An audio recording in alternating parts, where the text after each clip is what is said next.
Bugungi obzorimiz Powerbank. Assalomu alaykum hammaga do'stlar. Men bu Powerbankni o'zimga sotib oldim. 30 mAh часов, 30 mAh chas ekan. Xiaomi brendidan. Qani bo'lsa buni ochib tekshirib ko'ramiz. Mana bu korobkalarni tomonini motorni ko'rsatdim do'stlar. Tak, bismillah. Qo'yamizda, ochamiz.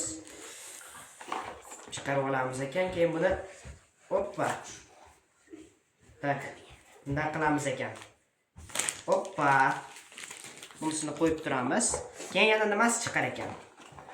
Tak, ichiga qiziqaylik. Bunaqa zaryadnik mikro USB ekan, o'ziniki ekan. Tak, ichida yana mana bunaqa dokumentatsiyalari bir balolar chiqyapti. Xullas bu narsa o'zi aslida bizga kerak emas. Buni anaqa ukalarimizga beramiz.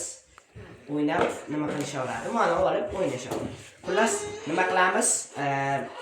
Endi Powerbankni ko'rsataman do'stlar, mana 30 mAh mana bunaqa turbucha shaklda og'ir bo'lar ekan do'stlar.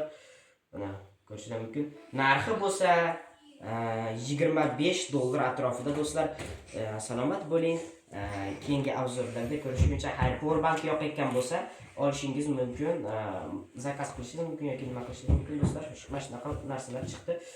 Arziydimi desa, albatta arziydi. Men 3-4 kundan beri ishlatib yuribman. Hammaga xayr. Keyingi obzorlarda ko'rishguncha salomat bo'ling.